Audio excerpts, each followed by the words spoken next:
데살로니가 후서를 공부하면서 1장 11절 12절은 바울의 기도의 내용입니다. 데살로니가 교회 성도를 위해서 바울이 기도하는 내용인데 이 기도의 내용이 참 은혜스럽습니다. 그러면서 우리가 정말 평생 기도해야 될 제목이 바로 이 기도 제목이 아니겠는가. 우리의 기도 제목이 되어야 되겠다. 그것도 한 번만 기도하는 게 아니고 평생을 이 기도 제목은 기도해야 될 제목이다. 이런 마음이 들어서 함께 공부하려고 합니다. 먼저 11절 말씀을 보세요. 이러므로 우리도 항상 너희를 위하여 기도함은. 네, 지금 바울이 데살로니가 성도를 위해서 기도하고 있는 것입니다. 그런데 이 말씀을 읽고 묵상하면서 저에게 제일 먼저 다가온 말씀이 있었습니다. 그것은 이러므로 우리도 항상 너희를 위하여 기도함은. 항상이라는 단어였어요. 바울은 항상 기도하는 사람이었구나. 항상이라는 단어가 무슨 뜻입니까? 변덕스럽지 않다는 것이죠. 변함없이 신앙생활하는 것을 말합니다. 그러고 보면 정말 우리의 신앙생활은 항상 그러한 신앙생활이 돼야 되지 않겠습니까? 그래서 이랬다가 저랬다가 기분에 따라서 상황에 따라서 그렇게 변덕스럽고 왔다 갔다 한다면 그 신앙을 진실한 신앙이라고 할 수가 있을까요? 항상 변함없는 신앙생활, 참 이것이 중요하겠구나.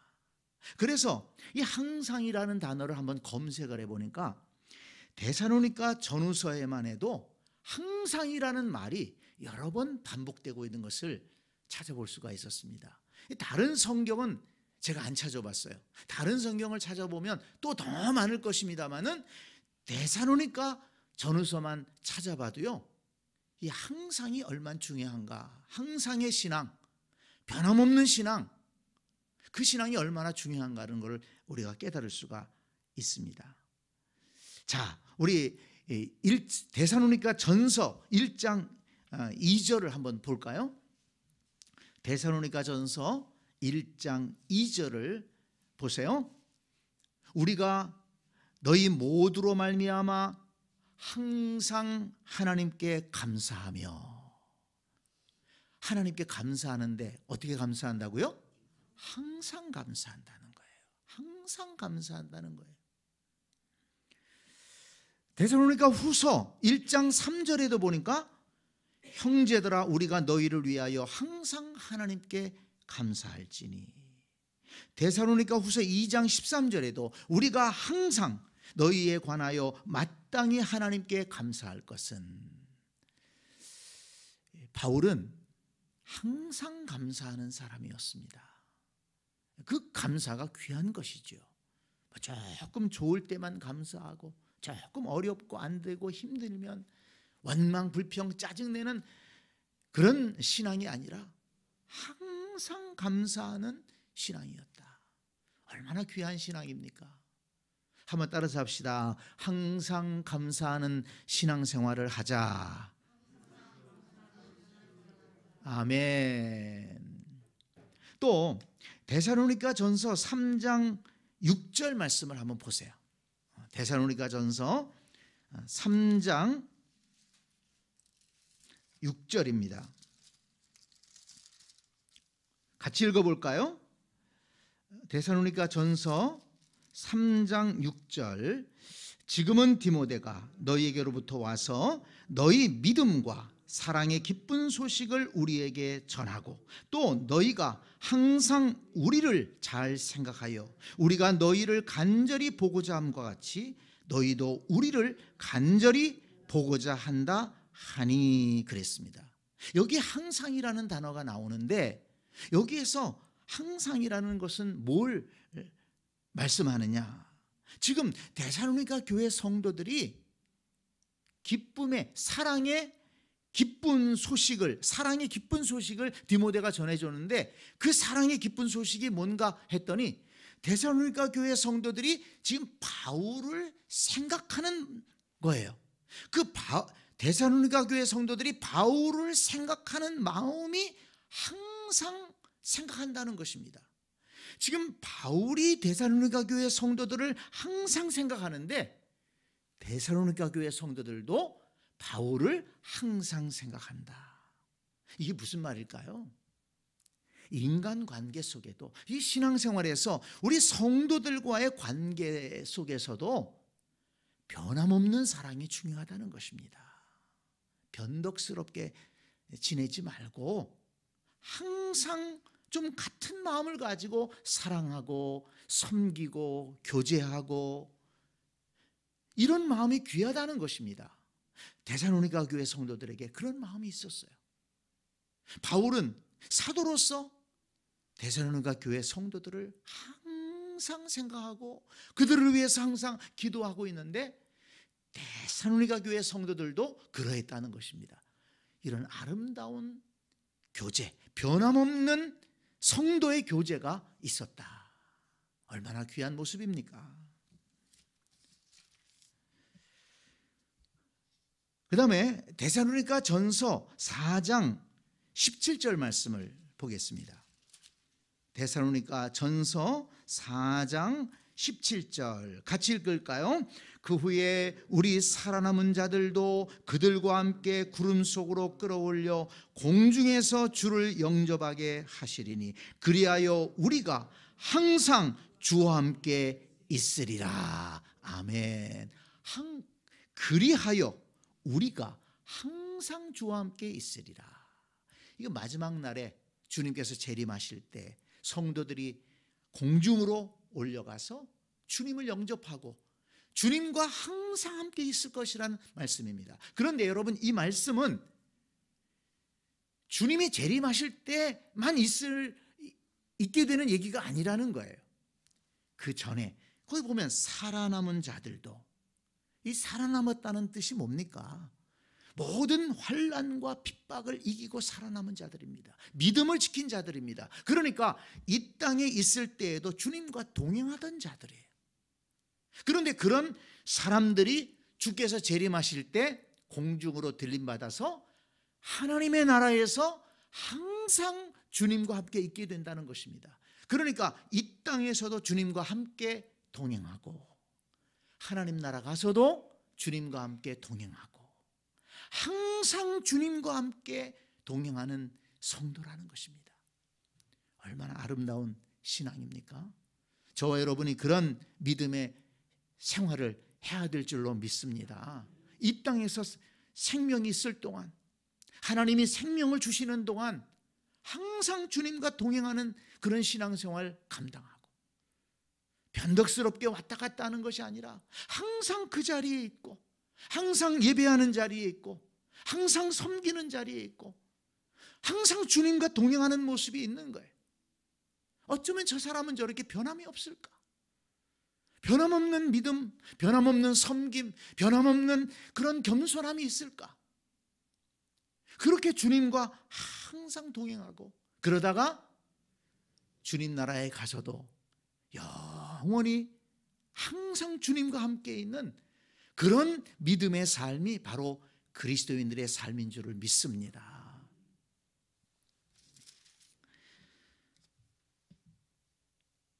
그 다음에 또 하나, 데살로니가 전서 5장 15절을 보겠습니다. 데살로니가 전서 5장 15절, 또 하나의 항상이 나오는데요. 같이 읽을까요? 삼가 누가 누구에게든지 악으로 악을 갚지 말게 하고 서로 대하든지 모든 사람을 대하든지 항상 선을 따르라. 항상 선을 따르라. 악을 악으로 갚지 말고 모든 사람을 대하든지 항상 선을 따르라. 예. 그렇죠. 내가 불의한 일을 당하고 공격을 받고 그러면 나도 한번 해대고 싶은 것이 보통 사람의 마음 아닙니까? 그러나 악을 악으로 갚지 말게 하고 항상 선을 따르라. 어떤 일을 해결할 때 선한 것을 목적으로 일을 해결해야 된다는 것입니다. 우리가 인간 삶에는 항상 문제가 있기 마련입니다. 갈등도 있을 수가 있어요. 의견 차이가 있을 수도 있습니다. 그런데 그것을 해결해 나가는 것을 보면 그 사람의 인격을 알 수가 있고 그 사람의 신앙을 알 수가 있는 것입니다.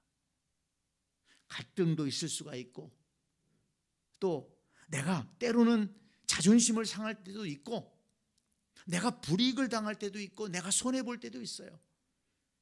인간의 삶 속에는 여러 가지 문제가 있습니다. 그러나 그것을 풀어가는 방법에 있어서는 항상 선을 따르라. 악을 악으로 갚지 말고 불의한 것을 불의한 방법으로 풀지 말고 네가 그랬으니 나도 그런다 그러지 말고 문제를 해결해 나갈 때 선한 것을 목적으로 일을 해나가야 된다. 하나님을 생각하고 교회를 생각하고 가정을 생각하고 또 연약한 성도들을 생각하면서 그렇기 때문에 때로는 내가 참아야 되고 눈물로 기도해야 되고 양보해야 되고 그러나 여러분 그것이 진정으로 이기는 것인 줄 믿습니다. 선으로 이기는 것이 이기는 것이지 악으로 이기는 것은 절대 이기는 것이 아닙니다. 성경은 항상 선으로 악을 이기라고 말씀하지 악으로 악을 대항하라고 말씀하지 않습니다. 선으로 악을 이겨라. 그것이 진정으로 이기는 것이다. 그리고 원수 갚는 것을 주께 맡겨라. 주님께서 하신다는 거예요. 그런 믿음이 있기 때문에 우리는 항상 선을 따를 수가 있는 것입니다. 그 다음에 그 밑에 뭐라고 그랬습니까? 항상 기뻐하라. 항상 기뻐하라. 기뻐하는 것도 항상 기뻐하라. 주님으로 인해서 구원받은 것으로 인해서 주님의 은혜로 인해서 기뻐함을 지켜가라. 긍정적인 마음을 지켜가라. 믿음으로 살아가라 하는 것이죠. 그런데 여러분 보면 이렇게 긍정적인 면에서 항상 감사하고 또 항상 이렇게 좋은 관계를 유지하는 사람도 있고 또 항상 주님과 동행하는 사람도 있고 항상 그 사람이 행하는 것을 보면 선을 행하고 항상 기뻐하는 긍정적으로 살아가는 그런 사람이 있는가 하면 데살로니가 전서 2장 16절을 보니까요 항상 죄를 채우는 사람도 있다고 말씀합니다. 자, 2장 16절 데살로니가 전서 2장 16절 말씀을 봅니다. 같이 읽습니다. 우리가 이방인에게 말하여 구원받게 함을 그들이 금하여 자기 죄를 항상 채우매 노하심이 끝까지 그들에게 임하였느니라. 이건 복음을 방해하는 유대인들을 말하는 것입니다. 바울이 복음을 전하는데 예수 그리스도의 복음을 전하는데 그 예수 그리스도의 복음을 전하지 못하게 하는 자들이 있다는 거예요. 그런데 그들은 자기 죄를 항상 채우는 자들이다. 이걸 뭐 조금 넓게 확대해서 우리가 적용을 한다면 그렇습니다. 우리가 살아가면서 자기 죄를 항상 채우는 사람이 있어요.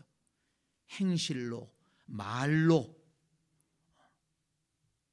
결국 그 채워진 죄는 심판으로 나아가게 되는 것입니다. 그래서 여기 보니까 노하심이, 이 노하심은 누가 노하신다는 겁니까? 하나님께서 노하신다는 거예요. 죄를 채우게 되면 결국은 하나님의 노하심이 그들에게 임한다. 하나님의 심판이 임할 것이다.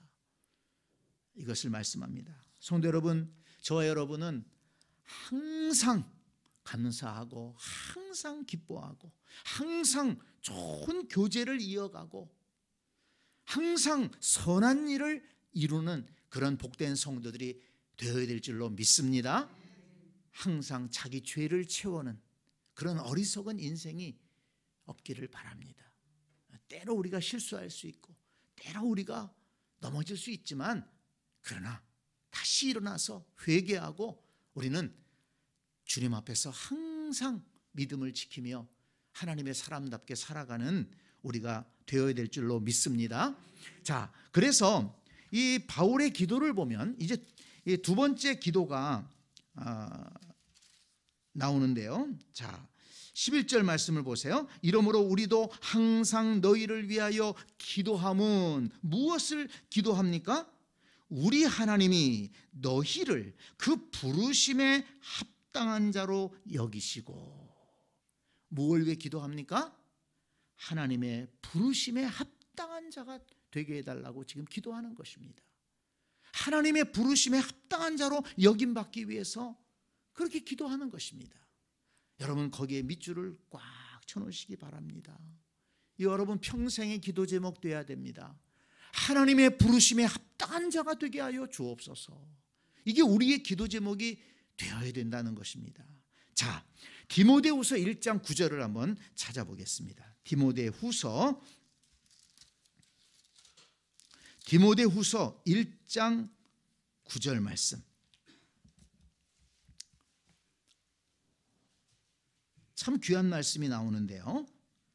디모데후서 1장 9절 말씀 같이 읽겠습니다. 하나님이 우리를 구원하사 거룩하신 소명으로 부르심은 우리의 행위대로 하심이 아니요 오직 자기의 뜻과 영원 전부터 그리스도 예수 안에서 우리에게 주신 은혜대로 하심이라. 아멘.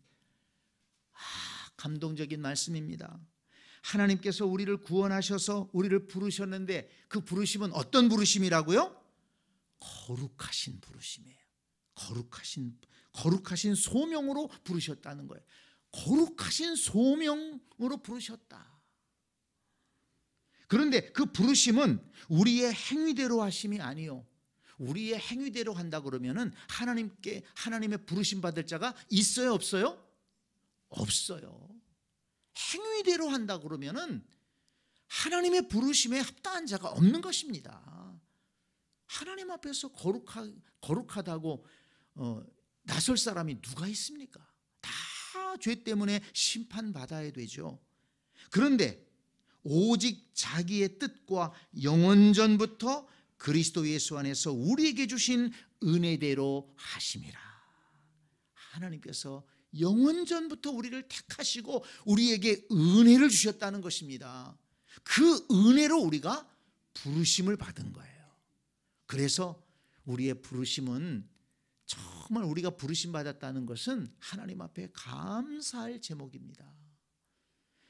그래서 이 부르심에 합당한 자로 살아간다는 것이 중요한 것입니다. 하나님께서 이렇게 우리의 행위대로가 아니라 영원전부터 우리에게 은혜를 주신 그 은혜로 불러주셨어요. 거룩한 소명으로 부르셨습니다. 우리가 주님께 부르심 받았다는 것이 그래서 중요한 것입니다. 저와 여러분이 하나님 앞에 부르심 받았다는 것, 거룩한 소명으로 부르심 받았다는 것을 감사할 수 있기를 바랍니다. 소중히 여기시기를 바랍니다. 아무나 부르심 받은 것이 아닙니다. 영원전부터 하나님의 뜻에 따라서 택함을 받고 은혜를 부으셨기 때문에 우리가 부르심 받아서 하나님의 자녀가 된 것입니다. 자, 그러면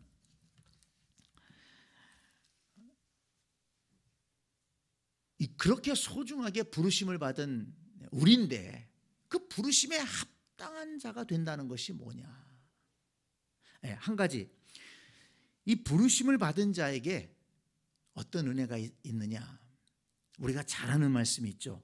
로마서 8장 28절 말씀.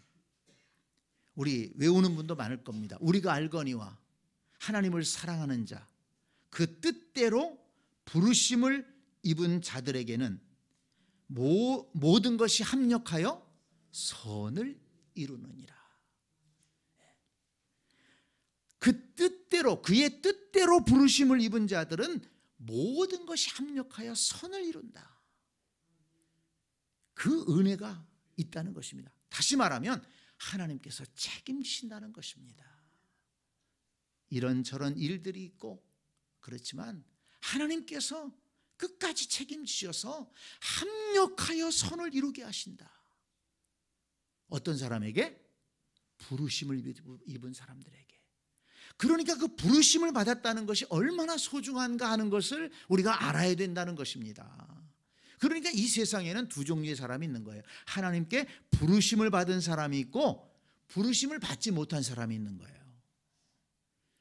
저와 여러분은 영원부터 택하신 하나님의 뜻대로 택하심 받아 그 은혜를 힘입어서 하나님의 부르심을 받은 거룩한 소명으로 부르심을 받은 자인 줄로 믿습니다. 그렇기 때문에 성령께서 우리 안에 역사하시고 성령이 역사하시니까 우리가 하나님 말씀을 믿게 되고 하나님 말씀을 믿으면서 하나님의 살아계심과 예수 그리스도의 주되심을 믿고 우리가 구원받은 하나님의 자녀로 살아갈 수가 있는 것입니다. 이것이 우리의 공로가 아니고 하나님이 은혜로 우리를 불러주셨기 때문에 성령이 임하시고 성령이 감동하시고 성령께서 믿게 하시고 깨닫게 하시고 말씀을 읽을 때 그게 은혜가 되고 말씀을 들을 때 은혜가 되고 이 말씀대로 사는 길이 영생의 길임을 알게 되고 이것이 부르심을 받은 자들의 축복이라는 것입니다. 자, 그러면 그렇게 참 귀하게 거룩한 소명으로 부르심을 받은 우리는 어떻게 사는 것이 합당하게 살아가는 것이냐 하는 것을 우리 말씀을 통해 좀 살펴보기를 바랍니다. 자, 데살로니가전서 4장 7절을 보겠습니다. 여러분, 저는 딴 얘기하지 않습니다. 성경에 있는 것을 말씀하는 거예요. 제가 지어낸 얘기나 세상에 흘러다니는 얘기를 하는 것이 아니고 성경에 있는 것을 말씀드리는 겁니다. 이게 굉장히 소중한 것이고 중요한 것입니다. 자, 데살로니가전서 4장 7절 말씀 같이 읽습니다. 하나님이 우리를 부르심은 부정하게 하심이 아니요 거룩하게 하심이니 그러므로 저버리는 자는 사람을 저버림이 아니요 너희에게 그의 성령을 주신 하나님을 저버림이니라. 우리를 부르심은 부정하게 하심이 아니요 거룩하게 하심이다. 그렇기 때문에 하나님의 부르심에 합당하게 사는 것은 뭡니까? 거룩함을 지켜나가는 거예요. 거룩함을 지켜나간다는 것은 깨끗하게 살아간다는 의미가 아닙니다. 그건 1차적인 의미예요. 거룩이라는 것은 하나님과 관련된 단어예요. 그래서 성경에서 말하는 이 거룩이라는 말의 1차적인 의미는 하나님과의 관계를 회복했다는 것을 말하는 것입니다. 그래서 우리가 거룩하게 살아간다라고 할 때는 1차적으로 하나님을 믿고 하나님을 의지하고 하나님과의 관계를 회복하고 거룩하신 하나님을 믿고 살아가는 것이고 거룩하신 하나님을 믿고 살아가기 때문에 이 땅에서도 도덕적으로 깨끗하게 살아가야 된다 하는 것입니다. 일반 세상에서는 도덕적으로 깨끗하게 살아가는 것을 더 중요하게 얘기하죠. 그러나 성경은 그게 아닙니다. 도덕을 무시하는 것이 아니라 거룩하신 하나님과의 관계를 회복한 사람은 이 세상에서 도덕적으로도 깨끗하게 살아가야 된다. 그것을 말씀하는 것입니다. 부르심에 합당한 자가 뭡니까? 거룩하게 살아가는 것입니다. 거룩하게 살아가는 것은 거룩하신 하나님과의 관계를 잘 지켜나가는 것이다. 그 하나님의 거룩하심을 본받아서 또한 이 땅에서도 거룩하게 살아가는 것이다. 자, 이것을 갈라디아서 5장 13절 말씀을 찾아봅니다. 이제 이 거룩하게 살아간다는 것, 그것이 무엇인가를 더 구체적으로 말씀하고 있는데요. 갈라디아서 5장 13절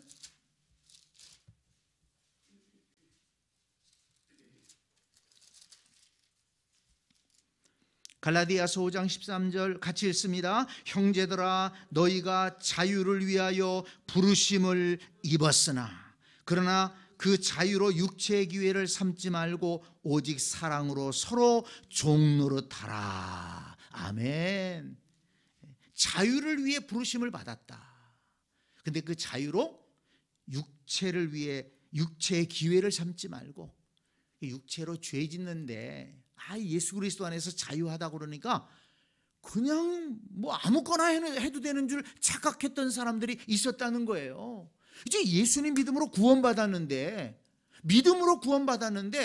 행위로 구원받는 게 아니라는데, 그러면 내 마음대로 살아도 되지 않느냐, 이렇게 엉뚱한 얘기를 하는 사람들이 있었다는 겁니다. 그래서 바울이 너희가 자유를 위해서 부르심을 받았지만 그런 엉뚱한 소리 하지 말고, 육체의 기회를 삼지 말고 서로 종노릇해라. 서로 섬기면서 서로 하나님의 뜻을 이루면서 살아야 된다. 이것을 강조한 것입니다. 자, 에베소서 4장을 또 가서 봅니다. 에베소서 4장 1절로 4절. 에베소서 4장 1절로 4절 말씀 같이 읽겠습니다. 그러므로 주 안에서 갇힌 내가 너희를 권하노니 너희가 부르심을 받은 일에 합당하게 행하여 모든 겸손과 온유로 하고 오래 참음으로 사랑 가운데에서 서로 용납하고 평안에 매는 줄로 성령이 하나 되게 하신 것을 힘써 지키라. 아멘. 구체적으로 말씀하죠. 여기서 부르심을 받은 일에 합당하게 행하여, 어떻게 하는 것이 합당하게 행하는 것입니까? 모든 겸손과 온유로 하고 오래 참음으로 사랑 가운데 서로 용납하고 평안에 매는 줄로 성령이 하나 되게 하신 것을 힘써 지키라. 겸손과 온유함으로 살아가라. 오래 참음으로 서로 용납해라. 그리고 평안에 매는 줄로 성령이 하나 되게 하신 것을 힘써 지켜라. 이것이 부르심을 받은 일에 합당한 삶이라는 것입니다. 그러니까 성령이 하나 되게 하신 것을 깨는 사람은 부르심에 합당한 것이 아닙니다. 성령이 하나 되게 하신 것을 깨면서 기도했더니 이래. 나 기도했어요, 목사님. 아니, 하나님 말씀에 합당하게 기도를 해야지. 그건 자기 뜻대로 기도하고 자기가 응답받았다고 자기 나름대로 생각하는 거예요. 그렇게 신앙생활에서 안 됩니다. 기도라는 것을 자기 생각을 합리화하기 위한 도구로 얘기하시는 분들이 있어요. 근데 목사님, 내가 기도했어요. 그랬더니 이렇더라고요. 근데 그 결과가 하나님 말씀하고 맞아야지. 하나님은 성령이 하나 되게 하신 것을 지키라고 그랬잖아요. 하나 되게 하신 것을 힘써 지키라고 그랬어요. 힘써 지키라는 것은 힘들다는 얘기예요. 힘써 지킨다는 게 힘들다는 거예요. 힘드니까 힘써 지키라고 그런 거거든요. 그러면 힘써서 지키는 것이 하나님의 뜻이지, 내가 기도했더니 갈라지라고 그랬습니다. 그게 하나님의 뜻인가요? 합당하게 생활하는 것, 하나님의 부르심에 합당하게 생각하는 것은 오래 참음으로 용납하고. 왜 용납해야 됩니까? 용납하기 어려우니까 용납하라고 그런 거예요. 잘 맞으면 그냥 모든 면에서 성격도 맞고 생각하는 것도 맞고 그냥 케미가 맞고 아삼육이 될 수 있으면 뭐 용납할 이유가 뭐가 있습니까? 만나면 좋고 그러면 다 맞는데. 그런데 용납해라. 하나 되게 하신 것을 힘써 지켜라. 그만큼 사람들은 제각기 생각이 다르고 경험이 다르고 상황이 다르고 배경이 다르고 맞추기가 힘들다는 것입니다. 개성이 다르다는 것이죠. 그래서 서로 용납하고 성령이 하나 되게 하신 것을 힘써 지켜라. 그것이 부르심에 합당한 삶이다. 이렇게 강조해서 말씀하는 겁니다. 하나님의 말씀을 그대로 받아들일 수 있어야 됩니다. 말씀 앞에서 그렇습니다, 하나님 말씀하시기 때문에 제가 순종하겠습니다 하는 성도가 진정한 성도지요. 좋을 때는 다 좋지만 나쁠 때는 말씀이고 뭐고 없고, 그러면 그걸 누가 성도라고 할 수가 있겠습니까? 부르심에 합당하게 행하여 오래 참음으로 용납하고 성령에 하나 되게 하신 것을 힘써 지켜라. 저와 여러분이 부르심에 합당한 삶을 살아갈 수 있는 그런 성도가 될 수 있기를 바랍니다. 디모데전서 6장 12절에 보면 믿음의 선한 싸움을 싸우라, 영생을 취하라, 이를 위하여 내가 부르심을 받았고, 이렇게 말씀했습니다. 믿음의 선한 싸움을 싸워라. 믿음의 선한 싸움을 싸워라. 불신앙의 세력들, 마귀의 세력들과는 싸워야 됩니다.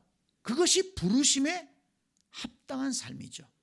성도들과는 싸우면 안 되고, 이웃과는 싸우면 안 되고, 마귀의 세력과 불신앙의 세력과 힘써 싸워라. 그것을 위해서 부르심을 받았다. 히브리서 3장 1절에 보면 그러므로 함께 하늘에 부르심을 받은 거룩한 형제들아, 우리가 믿는 도리의 사도이시며 대제사장이신 예수를 깊이 생각하라. 부르심을 받은 거룩한 형제들이여, 예수를 깊이 생각하라. 부르심에 합당한 삶이 뭡니까? 예수님을 깊이 생각하는 거예요. 예수님을 깊이 생각하고 예수님을 닮아가고 예수님의 은혜를 생각하고, 그것이 부르심에 합당한 삶이라는 것입니다. 베드로전서 3장 9절을 보니까 악을 악으로 욕을 욕으로 갚지 말고 도리어 복을 빌라. 도리어 복을 빌라. 이를 위하여 너희가 부르심을 받았으니 이는 복을 이어받게 하려 하심이라. 저와 여러분은 복을 비는 자들로 부르심을 받은 것을 믿으시기를 바랍니다. 악을 악으로 갚지 말고 욕을 욕으로 갚지 말고 오히려 복을 빌어라. 이를 위하여 우리가 부르심을 받았다. 그래서 우리 그리스도인들은 축복하기를 잘해야 되는 거예요. 칭찬하고 축복하고 인정해주고, 이것이 우리의 습관이 돼야 됩니다. 이것이 우리의 체질이 돼야 돼요. 그래서 내년 시작하면서 1월 셋째 주에 행복한 삶을 만드는 거룩한 언어라는 주제를 가지고 우리 집회를 하는 것입니다. 이것이 삶을 바꾸는데 너무 중요한 문제이기 때문에 말만 바꿔도 인생이 바뀐다는 말이 있습니다. 그래서 이제 1월 달에 1월 14일 주일 오후부터 월화수 이렇게 집회를 가는데요. 여러분 그때 꼭 시간 비워놓고 가족들과 함께, 특히 또 자녀들과 함께 같이 나와서 그 강의를 잘 듣고 집회에 참석하게 되면 정말 평생을 복되게 살아갈 수 있는 그런 시간이 되리라고 저는 생각을 합니다. 미리 광고를 드리는 것입니다. 오늘 여기 말씀에 복을 빌라, 이를 위하여 너희가 부르심을 받았으니. 자, 바울이 뭐라고 기도했습니까? 하나님의 부르심에 합당한 자로 여김을 받게 해달라고 기도했습니다. 그런데 부르심에 합당한 자, 그런 삶은 어떤 삶이라고 그랬습니까? 이렇게 복을 비는 삶입니다. 거룩하신 하나님과의 관계를 잘 지켜가는 삶입니다. 그리고 오래 참음으로 용납하고 사랑으로 하나 된 것을 힘써 지키는 삶입니다. 그리고 예수님을 깊이 생각하고 예수님 닮아가는 삶입니다. 이런 아름다운 믿음의 삶, 생각만 해도 좋지 않습니까? 그러니까 복음에 합당한 삶이라는 것은, 부르심에 합당한 삶이라는 것은 그건 굉장히 아름다운 삶이고 복된 삶입니다. 저와 여러분이 바울의 기도처럼 하나님의 부르심에 합당한 자로 살게 하여 주옵소서. 우리의 기도 제목이 되기를 원합니다. 그리고 그렇게 기도 제목대로 응답받고 기도 제목대로 하나님의 부르심에 합당한 자로 살아가는 저와 여러분들이 될 수 있기를 간절히 축복합니다. 아멘.